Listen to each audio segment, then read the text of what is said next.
Okay student, हम +1 class chemistry में अपनी केमिकल बॉन्डिंग यूनिट स्टडी कर रहे हैं और केमिकल बॉन्डिंग को ही आज थोड़ा आगे टॉपिक स्टडी करेंगे। अब तक सिंपली हमने बॉन्ड से रिलेटेड स्टडी किया और बॉन्ड के अंदर हमने टाइप्स ऑफ बॉन्डिंग स्टडी कर रहे थे और टाइप्स ऑफ बॉन्डिंग के अंदर हमने इसकी बॉन्ड एनर्जी के बेसिस पे यहाँ क्लासिफाई किया था स्ट्रॉन्ग बॉन्ड और वीक बॉन्ड के बेसिस पे, जिसमें वीक बॉन्ड को हमने क्लासिफाई किया था डिफरेंट टाइप्स के अनुसार। और यहाँ हम स्टडी कर रहे थे hydrogen bond, calcium bond, double bonding और नेक्स्ट वन हमने स्टडी की थी लंदन फोर्स। ये सारे क्लासिफिकेशन हम स्टडी कर चुके हैं और आज हम स्टडी करेंगे स्ट्रॉन्ग बॉन्डेड के केस में मेटालिक बॉन्ड को हम स्टडी करेंगे, या आयनिक बॉन्ड हम यहाँ स्टडी करेंगे कोवलेंट बॉन्ड, और इसी की स्पेशल टाइप है कोऑर्डिनेट बॉन्ड और you can say dative bond. और इसी के केस में एक स्पेशल टाइप स्टडी करेंगे हम back bonding.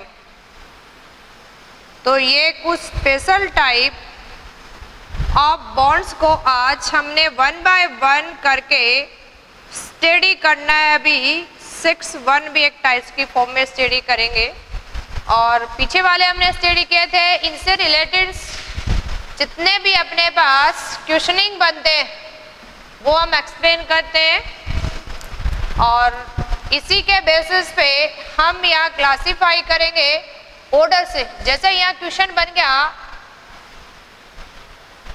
Arrange in increasing order of bond energy या बॉन्ड स्ट्रेंथ कह दे आपसे, तो इनका ऑर्डर हमने स्टडी किया था। और क्वेश्चन की फॉर्म में आपको एक एग्जांपल सोल्व कर लेते हैं। जैसे आपको ये कहे कि सिंपल आपको बॉन्डिंग दे दी, HF मॉलिक्यूल दे दी आपको, यहाँ मॉलिक्यूल दे दे आपको HCl, यहाँ आपको मॉलिक्यूल दे दे अभी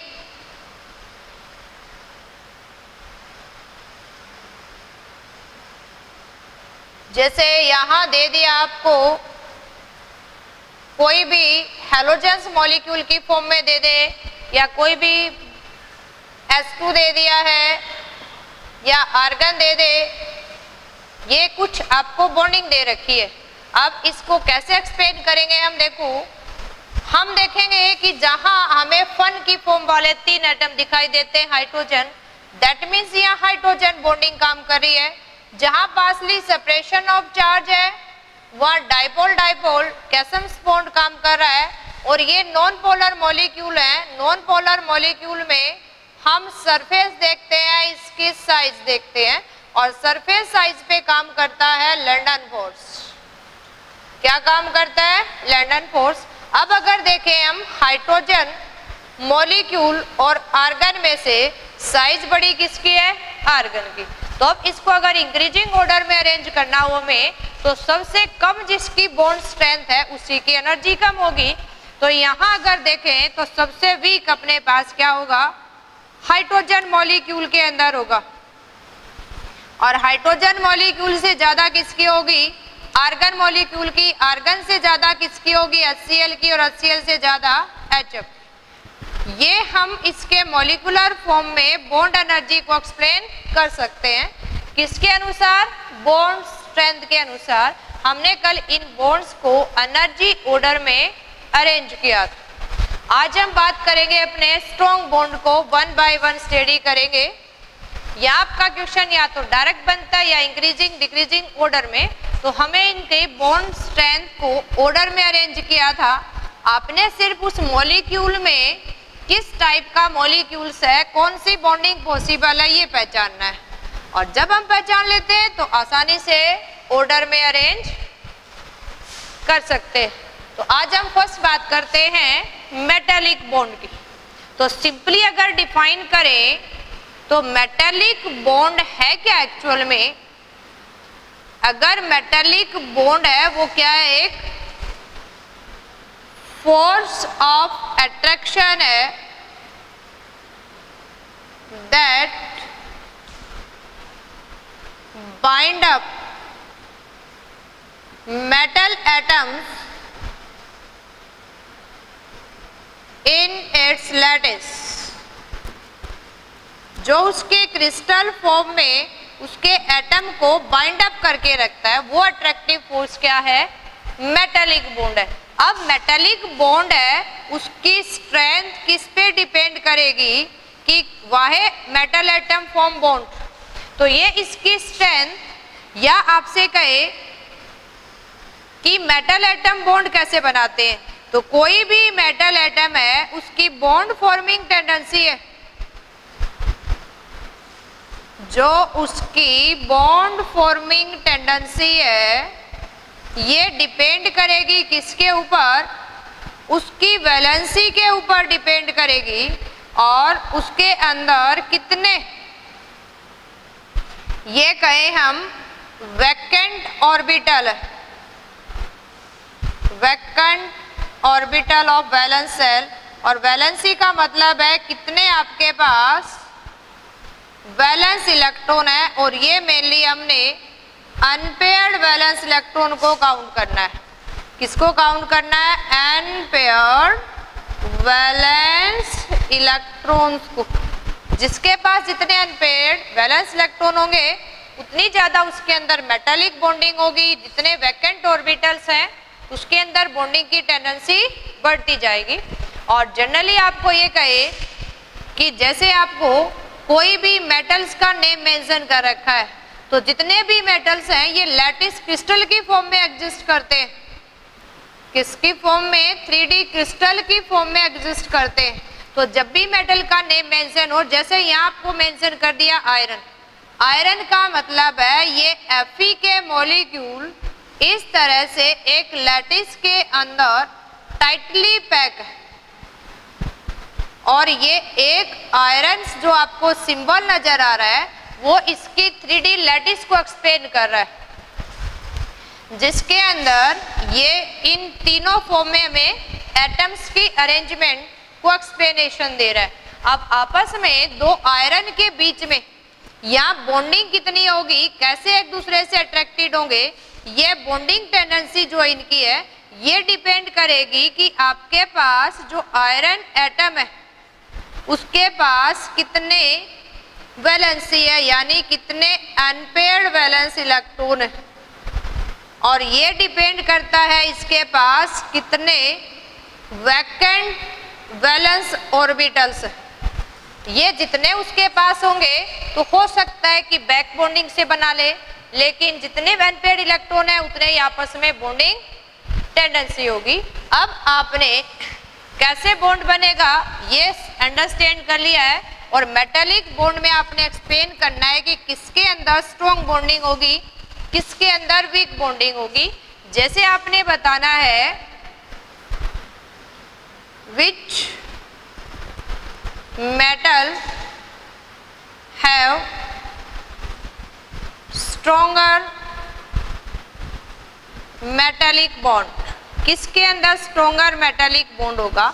आपको लेट दे दिया यहाँ क्रोमियम, आपको यहाँ दे दे मैग्नीज, आयरन, ये तीन मेटल दे दिए हैं। जैसे ही मेटल दे दे तो हमें इनकी कॉन्फ़िगरेशन राइट करनी आनी चाहिए।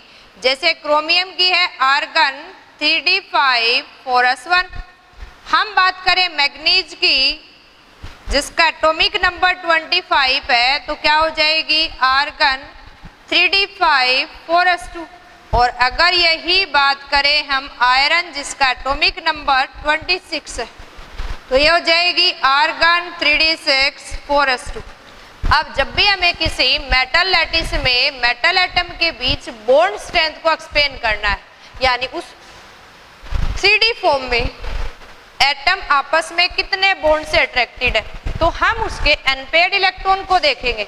अनपेयर्ड इलेक्ट्रॉन हमने आउटर सेल को काउंट करना है। जैसे हमारे पास 3d और 4s है, हमें पता है कि d के अंदर 5 ऑर्बिटल्स है, अगर 3D सबसेल की बात करें तो इसके अंदर 5 है, S के अंदर 1 है, ये 3D बना दिया हमने, और ये 4s, 1 इलेक्ट्रॉन तो यहाँ 4s में है और 5 इलेक्ट्रॉन 3D के अंदर। तो यहाँ अपने पास अनपेयर्ड इलेक्ट्रॉन्स कितने आ गए अभी देखो, इसके अंदर 5 और 1 6 अनपेयर्ड इलेक्ट्रॉन है। ऐसे ही हम बात करें मैग्नीज की, देखो ये हमने 3D बना दिया है और ये बना दिया 4s। अब 3D के अंदर 5 ऑर्बिट इलेक्ट्रॉन्स है और S के अंदर आपके 2 इलेक्ट्रॉन्स है। हमने इसको यहाँ मेंशन कर दिया। अब अनपेयर देखो, ये तो पेयर कर गए, तो अनपेयर कितने बचे अपने पास, सिर्फ 5। अब इसी तरह से अगर आयरन की बात करें तो ये तो बना दिया आपने 3D, ये बना दिया 4s। अब D के अंदर तो 6 इलेक्ट्रॉन फिलअप करने हैं और S के अंदर 2 फिलअप करने हैं। अब अपने पास अनपेयर्ड कितने बचे यहाँ पे, 4 इलेक्ट्रॉन। और हमें पता है कि जो मेटेलिक बॉन्ड है, देखो ये ध्यान रखना आपका मेटेलिक बॉन्ड, वो अगर इसी की स्ट्रेंथ आपने फाइंड आउट करनी है कि मेटेलिक बॉन्ड की स्ट्रेंथ क्या होगी, इस मेटेलिक बॉन्ड की स्ट्रेंथ को एक्सप्लेन करेंगे तो कहेंगे कि directly proportional to unpaired valence electron के। जितने ज्यादा अनपेयर्ड वैलेंस इलेक्ट्रॉन होंगे उतनी ज्यादा इसकी स्ट्रेंथ होगी, स्ट्रॉन्गर बॉन्ड होगा। अब अगर हम क्रोमियम, मैग्नीज, आयरन की बात करें, सबसे ज्यादा जितने अनपेयर्ड इलेक्ट्रॉन है उतने ही मेटेलिक बॉन्ड बनाएगा वो। यानी हम ये कह सकते हैं यहाँ आपका इन तीनों के केस में स्ट्रॉन्गेस्ट मेटेलिक बॉन्ड बनेगा और जिसके अंदर सबसे कम है वो वीक हो जाएगा। तो इनको अरेंज कर सकते हैं। देखो जैसे हम क्रोमियम, मैग्नीज, आयरन की तरफ जा रहे हैं, अनपेयर्ड इलेक्ट्रॉन की संख्या कम हो रही है तो बॉन्ड स्ट्रेंथ क्या होती जाएगी, वीक होती जाएगी। क्रोमियम सबके अंदर स्ट्रॉन्ग, फिर मैग्नीज, फिर आयरन। क्यों हो रही है, क्योंकि अनपेयर्ड इलेक्ट्रॉन की संख्या कम हो रही है तो मेटेलिक बॉन्ड की स्ट्रेंथ क्या हो जाएगी, कम हो जाएगी। तो इसके बेसिस पे हमने मेटेलिक बॉन्ड को एक्सप्लेन किया। कैसे क्वेश्चन हमसे पूछे जा सकते हैं। नेक्स्ट वन हम बात करते हैं आयनिक बॉन्ड की। देखो सेकंड वन हम डिस्कस करेंगे अभी आयनिक बॉन्ड को। किसको आप आयनिक बॉन्ड कहोगे, जैसे नाम से लग रहा है कि आयन के बीच का इंटरेक्शन है और हमें पता है कि आयन आप किसको कहते हो, या तो कैटायन होगा या फिर क्या होगा, एनायन। यानी आयनिक बॉन्ड क्या होगा, ये कैटायन और एनायन के बीच का फोर्स ऑफ अट्रैक्शन है। अब देखो हम बात करते हैं आयनिक बॉन्ड की। अब आयनिक बॉन्ड आप किसको कहोगे, यानी ये तो किसी कैटायन और एनायन, आपके पास एक कैटायन है जो पॉजिटिवली चार्ज है, एनायन है जो नेगेटिवली चार्ज है, इनके बीच जो फोर्स ऑफ अट्रैक्शन ऑपरेट कर रहा है, ये जो आपका फोर्स है इसको बोलते हैं इलेक्ट्रोस्टैटिक फोर्स ऑफ अट्रैक्शन, जिसकी वजह से दो पॉजिटिवली चार्ज आपस में बाउंड अप हो रखे हैं, उसी को हम आयनिक बॉन्ड बोलते हैं। आयनिक बॉन्ड मीन्स हमें आयन मिलेंगे, एक कैटायन मिलेगा, एक anion. Cation positively charge, anion negatively charge, वहां जो फोर्स ऑपरेट कर रहा है उसको आयनिक बॉन्ड बोलते हैं। अब एक क्वेश्चन बनता है कि हाउ आयनिक बॉन्ड फॉर्म्ड, कि आयनिक बॉन्ड है ये बनता कैसे है।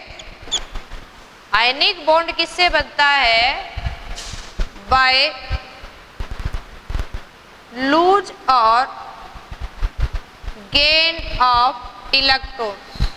इलेक्ट्रॉन का लूज और गेन होगा, उससे क्या बनेगा, बॉन्ड। जैसे हम यहाँ एग्जाम्पल लेके देखें कि हमने यहाँ सोडियम और क्लोरीन के बीच बॉन्डिंग करवानी है, गैसेस एटम में ले ली हमने, तो हमें यहाँ NaCl मिल जाता है सॉलिड फॉर्म में। अब कैसे बना देखो, जैसे हमने अपने पिछले वीडियो में स्टडी किया था कि कोई भी एटम बॉन्ड बनाने की टेंडेंसी इसलिए रखता है कि वो चाहता है कि उसका ऑक्टेट कंप्लीट हो जाए, जिस तरीके से उसको आसान लगे।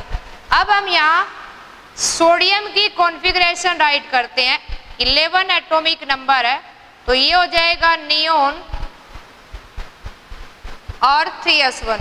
अगर हम क्लोरीन की लिखें कॉन्फ़िगरेशन तो ये क्या हो जाएगा आपका नियोन 3s2 3p5, यानी अपने पास 17 इलेक्ट्रॉन। यहाँ अगर देखें तो वैलेंस इलेक्ट्रॉन में 5 और 2 7 इलेक्ट्रॉन है, यहाँ आपका एक है। अगर ये इस एक इलेक्ट्रॉन को छोड़ दे तो ये लास्ट में 2-8 नियोन की कॉन्फ़िगरेशन ले लेगा। अब ये तो अपना 7 किसी से गेन करके 8 ले, या फिर क्या करे एक को छोड़ दे, तो ये तो क्या करता है, छोड़ना इसके लिए आसान है, कम इलेक्ट्रॉन छोड़ने पड़ रहे हैं, तो ये तो क्या करेगा लूज, और ये क्या करेगा गेन।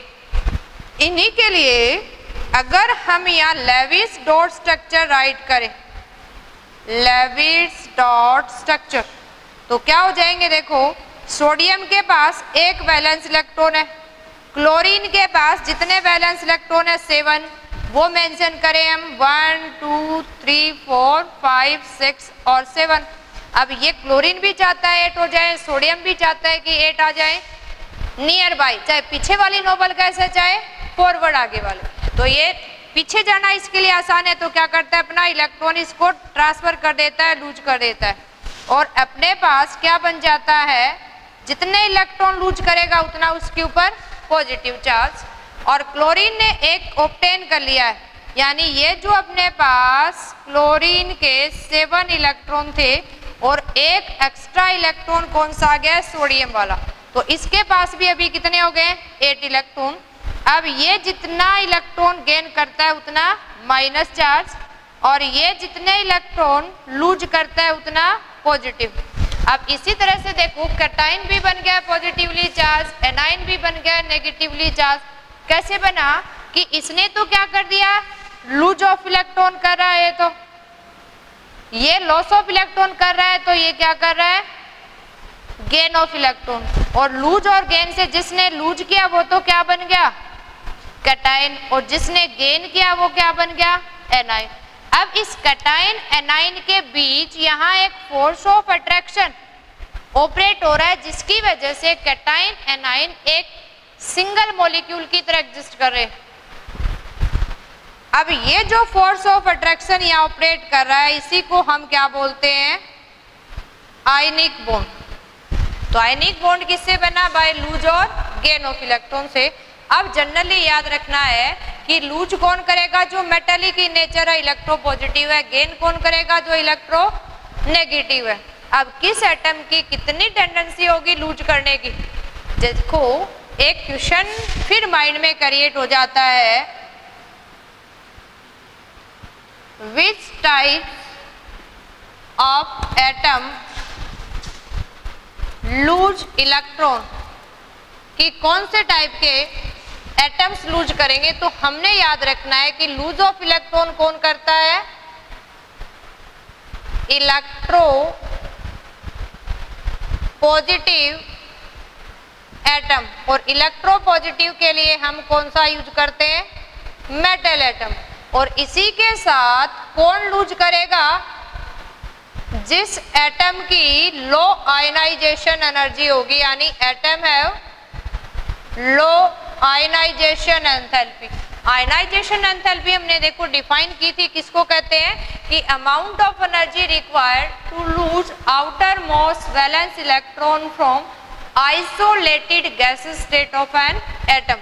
यानी ये कहे कि आपके पास अभी सोडियम था, हमने सोडियम का isolated gaseous state of atom लेना है, और जनरली बोर के अनुसार कॉन्फ़िगरेशन लिखें तो 11 इलेक्ट्रॉन है 281 हो गया, कि इस आउटर मोस्ट को निकालने के लिए यहाँ हमें कितनी एनर्जी देनी पड़ेगी ताकि ये क्या करे, ये बाहर वाला इलेक्ट्रॉन निकल जाए और ये किस में कन्वर्ट हो जाए, अभी कैटाइन के अंदर गैस स्टेट में।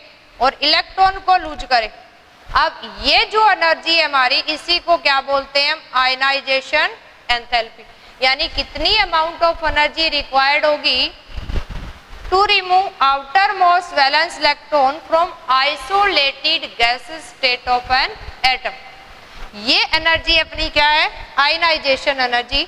जितनी कम आयनाइजेशन एनर्जी होगी उतना इजीली क्या करेगा, वो लूज करेगा। और ये लूज क्यों कर रहा है, to attain octet, to attain nearby noble gas configuration. ऐसा कहे कि एनाइन कौन बनाएगा, कौन इलेक्ट्रॉन को गेन करेगा, तो उसका आंसर भी अपने पास है। ये कहे कि कौन गेन करेगा, कौन एनाइन बनाएगा, तो हम ये कह सकते हैं कि जो गेन ऑफ इलेक्ट्रॉन करेगा वो कौन करेगा, नॉन मेटल्स करेंगे। आपसे कहे विच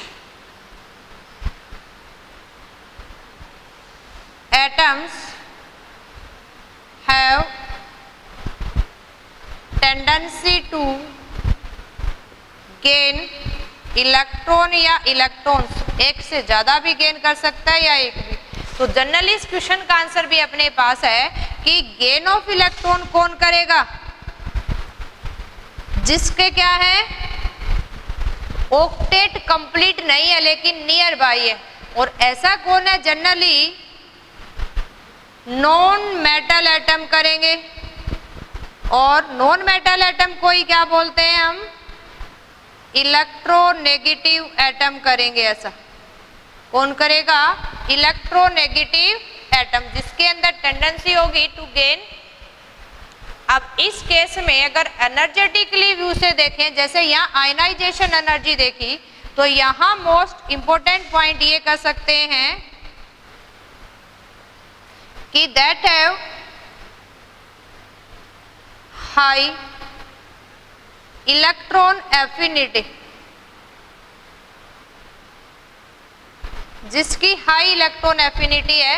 हाई जो आपकी इलेक्ट्रॉन एफिनिटी की वैल्यू है, हाई इलेक्ट्रॉन गेन एंथैल्पी है। इसी को अगर एनर्जी की टर्म में लिखते हैं तो हम इसी को क्या बोल सकते हैं, जिसके अंदर हाई इलेक्ट्रॉन गेन एंथैल्पी होगी। और इसकी वैल्यू हम किस में इंडिकेट करते हैं, नेगेटिव में।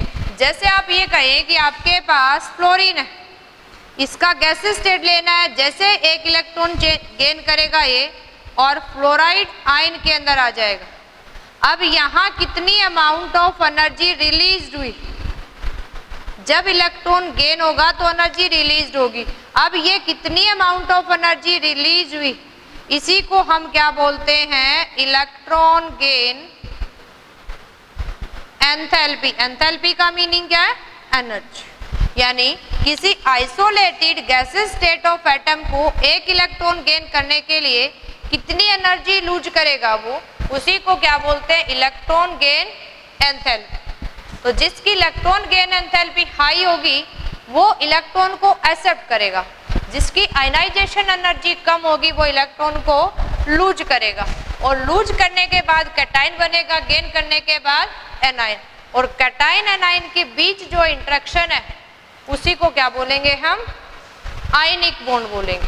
क्या बोलेंगे हम, आयनिक बॉन्ड बोलेंगे। अब इस केस में एक हमने इलेक्ट्रो पॉजिटिव कंसीडर करना है, एक इलेक्ट्रो नेगेटिव। तो अगर यहाँ हम बात करें स्ट्रेंथ ऑफ आयनिक बॉन्ड, कि आयनिक बॉन्ड में किसकी स्ट्रेंथ ज्यादा होगी, किसकी कम होगी, तो ये डिपेंड करता है difference between electronegativity of bonded atom. अब ध्यान रखना है, बॉन्डेड एटम में जितना डिफरेंस हाई होगा उतनी ज्यादा आयनिक बॉन्ड की टेंडेंसी ग्रेटर होगी। अगर हम ये कहें कि लेट अपने पास एक X एटम है और एक अपने पास Y एटम है, अगर हम ये कहें कि X और Y के बीच बॉन्डिंग बनाना है तो इनकी नेगेटिविटी का डिफरेंस X और Y के बीच, अगर यहाँ नेगेटिविटी का डिफरेंस नेगेटिविटी डिफरेंस 1.9 या इससे मोर आ रहा है तो उस बॉन्ड का नेचर कैसा होगा? आयनिक। यानी ये कहें कि डिफरेंस बिटवीन इलेक्ट्रोनेगेटिविटी, जैसे हमने ये कंसीडर कर लें ए और बी एटम है और नेगेटिविटी को कहाँ से रिप्रेजेंट करते हैं, तो इलेक्ट्रोनेगेटिविटी का जिसका difference equal and greater than 1.9 होगा उस बॉन्ड का नेचर कैसा होगा? आयनिक। और जितना डिफरेंस की वैल्यू ज्यादा आएगी उतना स्ट्रॉन्ग बॉन्ड होगा। तो हम इजीली क्या कर सकते हैं, इसको डिफाइन कर सकते हैं कि किसके अंदर आयनिक बॉन्ड फॉर्मेशन होगा, किसके अंदर नहीं होगा। कब आप एक्सप्लेन कर सकते हो कि कौन सा बॉन्ड स्ट्रॉन्ग आयनिक बॉन्ड बना रहा है? जैसे हम एग्जांपल लेके देखते हैं, आपसे कहे कि which is stronger ionic bond, हमसे क्या पूछ ले कि कौन सा स्ट्रॉन्गर आयनिक बॉन्ड है, which form stronger ionic bond, किसके अंदर स्ट्रॉन्गर आयनिक बॉन्ड होगा। अगर ऐसे क्वेश्चन का आंसर देना है और आपको यहां दे दिया अभी सोडियम क्लोराइड, सोडियम फ्लोराइड, दोनों में डिफरेंस बताना है हमें, तो यहां इनकी इलेक्ट्रोनेगेटिविटी का डिफरेंस देखेंगे हम कि सोडियम और फ्लोरीन में कितना डिफरेंस है। देखो क्लोरीन की नेगेटिविटी आपकी कितनी है 3 और फ्लोरीन की नेगेटिविटी कितनी है 4 और सोडियम की कितनी है 0.9। ये सारे की सारी नेगेटिविटी की वैल्यू हमने पुलिंग स्केल से ऑब्टेन की है, जो इलेक्ट्रोनेगेटिविटी की मेजरमेंट में यूज करते हैं। अगर इस केस में हम डिफरेंस देखें कि क्लोरीन की तो आपकी कितनी है 3-0.9 करें तो इसको अगर हम यहाँ लिखेंगे तो 2.1 डिफरेंस रह गया। इसके केस में देखेंगे तो फ्लोरीन की तो 4 है, इसकी 0.9, तो ये रह गया 3.1 और नेगेटिविटी का डिफरेंस किसका ज्यादा आया? सोडियम फ्लोराइड का। इसका मतलब ये स्ट्रॉन्गर बॉन्डिंग को एक्सप्लेन कर रहा है। जितना ज्यादा डिफरेंस आएगा उतनी ज्यादा उसके अंदर आयनिक बॉन्ड की स्ट्रेंथ ज्यादा रहेगी। जैसे आपसे ये कह दे कि एक आपके पास HCl है, एक आपके पास HF, अब आप बताओ कौन सा आयनिक है, कौन सा आयनिक बॉन्ड नहीं है। जैसे ये क्वेश्चन बन जाए which molecule contain ionic bond, ये भी तो पूछ सकते हैं आयनिक है कि नहीं। तो आपने ध्यान रखना है कि हाइड्रोजन की नेगेटिविटी है वो हम जनरली अप्रोक्स 2 कंसीडर करके चलते हैं 2.1। अब हमने देखना है कि क्लोरीन की नेगेटिविटी तो कितनी है आपकी 3, हाइड्रोजन की 2.1, तो 3 - 2.1 करें तो अपने पास आ गया ये 0.9। यहाँ अगर नेगेटिविटी का डिफरेंस देखें तो इसकी तो 4 है, हाइड्रोजन की 2.1, तो अपने पास अभी कितनी रह गया डिफरेंस 1.9। तो जब भी 1.9 तक नेगेटिविटी का डिफरेंस या इससे ग्रेटर आएगा तो क्या रहेगा? आयनिक। तो हम एक्सप्लेन कर सकते हैं कि HF के अंदर क्या है? Contain ionic bond. ये कहे कि आयनिक बॉन्ड क्यों है? क्योंकि इलेक्ट्रोनेगेटिविटी का डिफरेंस 1.9 आ रहा है, या इससे ज्यादा आता तो कहेंगे कि आयनिक बॉन्ड है, और अगर ये लेसर देन आ रहा है यानी 0.9 इज लेसर देन 1.9, क्योंकि ये मिनिमम कंडीशन है डिफरेंस की जब आयनिक स्ट्रेंथ आ जाए। इसके लिए इनका नेचर आयनिक नहीं है, सिर्फ किसका है? HF के अंदर है। तो ऐसे हम आयनिक बॉन्ड के ऊपर एक्सप्लेन कर सकते हैं कि कौन आयनिक बॉन्ड बनाएगा, कौन नहीं बना रहा है। तो इलेक्ट्रोनेगेटिविटी डिफरेंस के बेसिस पे हम इजीली एक्सप्लेन कर सकते हैं। अब नेक्स्ट वन देखो, हम बात करेंगे कोवलेंट बॉन्ड की, कोऑर्डिनेट की या डेटिव बॉन्ड्स की। इससे पहले एक डिफरेंस और कर लेते हैं, जिसमें आपने एक ही ग्रुप के एलिमेंट ले ले या एक ही कैटायन एनायन ले ले तो आप सिंपल उसकी आयनाइजेशन एंथैल्पी पे भी एक्सप्लेन कर सकते हैं ना, कहो कि हम ऐसे डाटा कैसे याद रखें जी, नेगेटिविटी की वैल्यू दे रखी है कि नहीं। जैसे आपसे ये कह दें कि आपको दे दिया है अभी, मान लो sodium chloride, potassium chloride, rubidium chloride, caesium chloride. अब ये कहे कि आयनिक बॉन्ड की स्ट्रेंथ में एक्सप्लेन करो किसमें स्ट्रोंगर है, तो हम देखेंगे कि इनके अंदर एनाइन तो सेम है, कैटाइन चेंज कर रहा है, और कैटाइन के केस में ये कब आपका कैटाइन बनाए, जब ये लूज ऑफ इलेक्ट्रॉन करेगा। और लूज ऑफ इलेक्ट्रॉन करने के लिए हम किसको यूज करते हैं, आयनाइजेशन एंथैल्पी। और जितनी आयनाइजेशन एनर्जी लोअर होगी, ग्रेटर टेंडेंसी ऑफ लूज होगी। अब जब डाउन द ग्रुप हम स्टडी करते हैं, यहाँ हमें पता है कि आयनाइजेशन एंथैल्पी क्या हो रही है, डाउन द ग्रुप डिक्रीज, यानी सबसे ज्यादा टेंडेंसी कैटाइन बनाने की किसकी है, सीजीएम की। जितनी कम आयनाइजेशन उतना इलेक्ट्रोपॉजिटिव नेचर, उतना ज्यादा क्या होगा, उसका इलेक्ट्रोपॉजिटिव नेचर होगा। तो जितना इलेक्ट्रोपॉजिटिव नेगेटिविटी का डिफरेंस आएगा, पॉजिटिव का मतलब पॉजिटिव में नेगेटिव का मतलब, तो यहाँ जो अपनी वैल्यू रहेगी वो क्या हो जाएगी, सबसे ज्यादा सीजियम क्लोराइड के अंदर होगा, फिर किसके अंदर, रुबिडियम क्लोराइड, देन पोटासियम, और उसके बाद किसकी बारी आएगी, सोडियम क्लोराइड की। क्योंकि हम ये कहेंगे कि electropositivity of metal atom increase down the group, और जैसे इलेक्ट्रोपॉजिटिविटी बढ़ रही है तो पॉजिटिव नेगेटिविटी का डिफरेंस ज्यादा आएगा, और यहाँ आपका आयनिक नेचर क्या हो जाएगा, इंक्रीज। तो इस तरह से हम इजीली क्या कर सकते हैं, उसकी पॉजिटिव नेगेटिविटी के बेसिस पे उस बॉन्ड स्ट्रेंथ को एक्सप्लेन कर सकते हैं।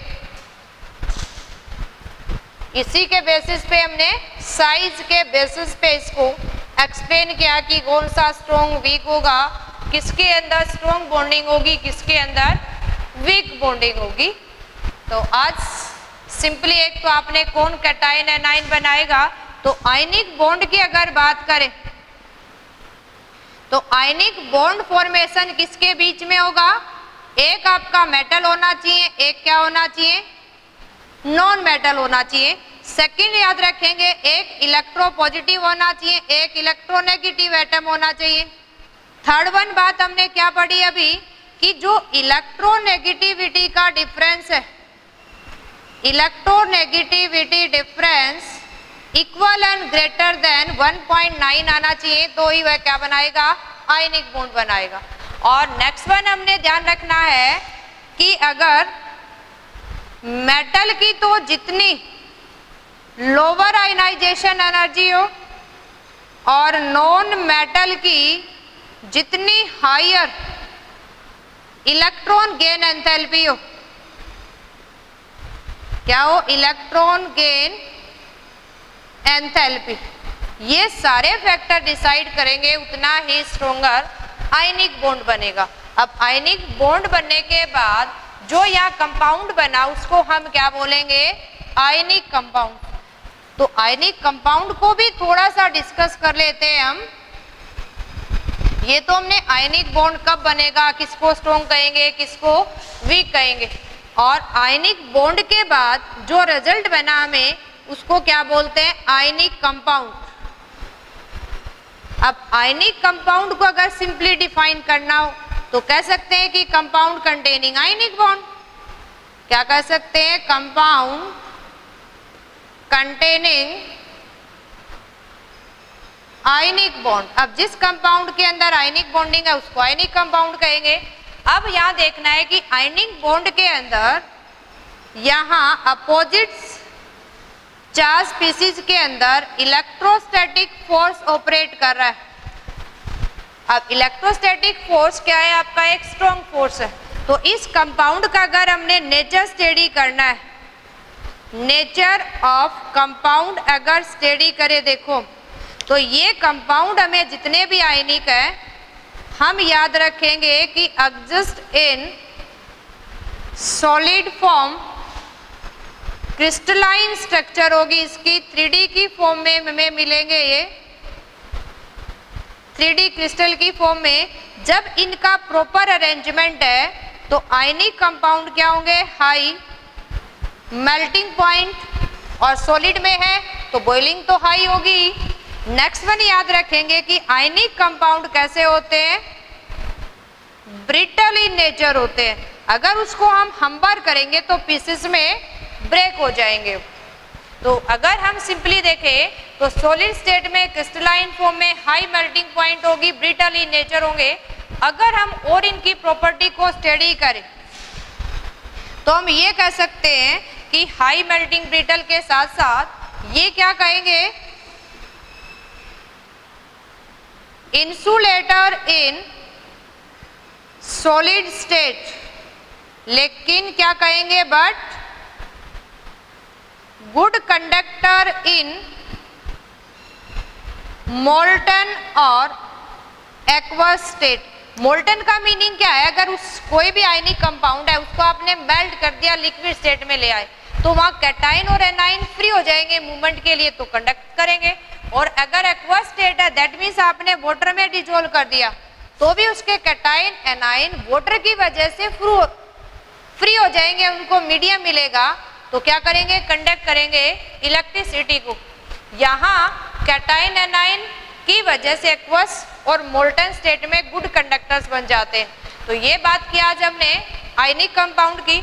एग्जाम्पल अपने पास बहुत सारे हो सकते हैं, जैसे हम कॉमन साल्ट की बात करें, पोटासियम क्लोराइड है, या हम ये कहें कि पोटासियम सल्फेट है, या हम ये करें कि पोटासियम सल्फाइड है, पोटासियम ऑक्साइड है, या हम ये कहें कि सोडियम आयोडाइड है, या हम ये कहें कि पोटासियम इसी की तरह से ले ले कि ब्रोमाइड है। हमारे पास सो मैनी एग्जाम्पल्स है जिसमें मेटल्स और नॉन मेटल के मिक्सिंग से बॉन्डिंग होगी। ओके स्टूडेंट, आज के लिए इतना ही। नेक्स्ट स्टडी करेंगे नेक्स्ट बॉन्ड को नेक्स्ट वीडियो में। Thank you.